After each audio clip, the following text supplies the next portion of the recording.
Hello, this is Roger from Catholic Mission Office, MSC Mission Office, and you are with us for Mission Alive, because the mission is alive, is very much alive. I'd like to speak to you this morning a little bit about our projects going towards disadvantaged youth. When I was in Papua New Guinea for many years, I was out in bush stations, out the rural parishes, with many outstations. Schools were a constant difficulty.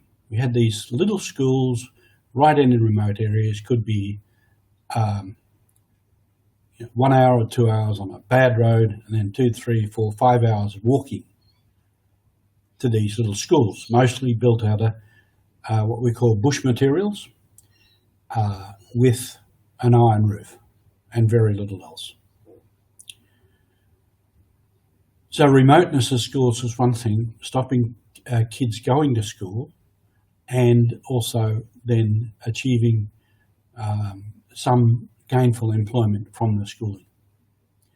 So there were not enough schools, and often in places, small population, there's not enough children to have a school, and it was too far for children to walk to other schools.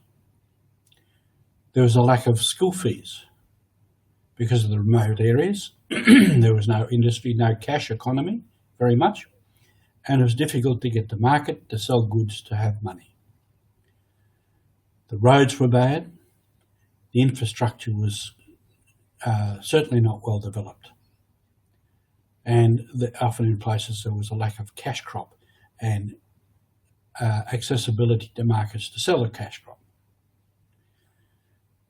When children got through school, there was a lack of jobs. Most of the country was and is still running on primary industry, agriculture, forestry. And development was certainly not what it could have been or should have been. Getting into high school, there were not enough places for children, and often the high schools were overcrowded, the facilities were not adequate. Because of the whole situation of education and jobs in the economy, there was a dropout rate. Children were selected out from grade 6, grade 8 and grade 10 because there were not enough places. So those getting through to grade 10, 11, 12 were a small percentage of the entire population of the youth.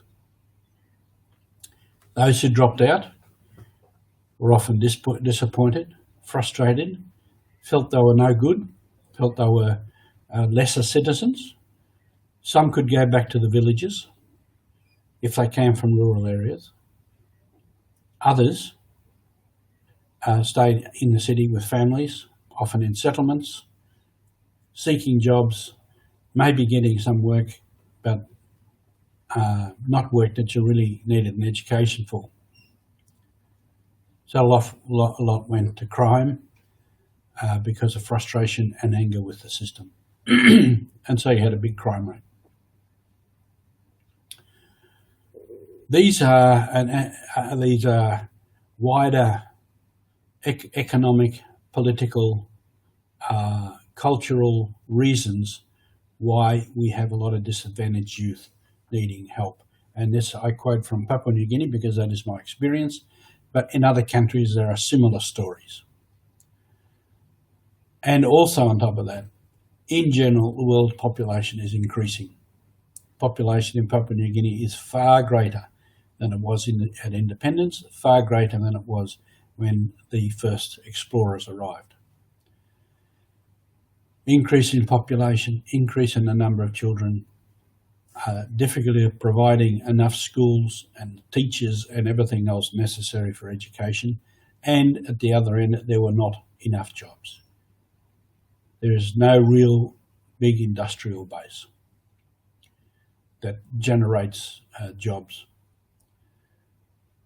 So there's a lot of reasons, and other people have probably analysed this in greater detail and probably more accurately than I have.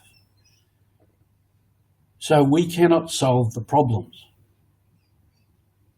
And in a sense, that's not the church's job, except to raise social awareness and to motivate people to seek solutions. It's too big. So the whole political scene, the economic scene, the finances, the whole need for infrastructure, the whole social structure. Into that too, a lot of girls didn't go to school because of the cultural factor. Men came first, women second. Sorry to say, but that's the fact. So we give a hand up to help people to achieve something, and it's up to them to take the opportunity to do something more. I remember hearing Mother Teresa quoted that as she and her sisters would go around the streets and pick up people who were sick and dying and give them a place. Others who worked with her and others who were perhaps critical, saying, that's just a band-aid measure. You're not solving the problem. And she said, it's not my calling to solve the problems. My calling is to pick people up and care for them. It is up to others to solve the bigger problems. And in all of that, the mission is alive.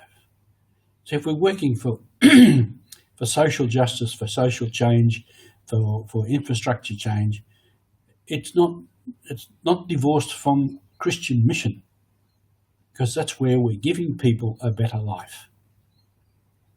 So whatever your mission today is, I hope you get on with it cheerfully and happily. We'll be back with Mission Live tomorrow. Thank you.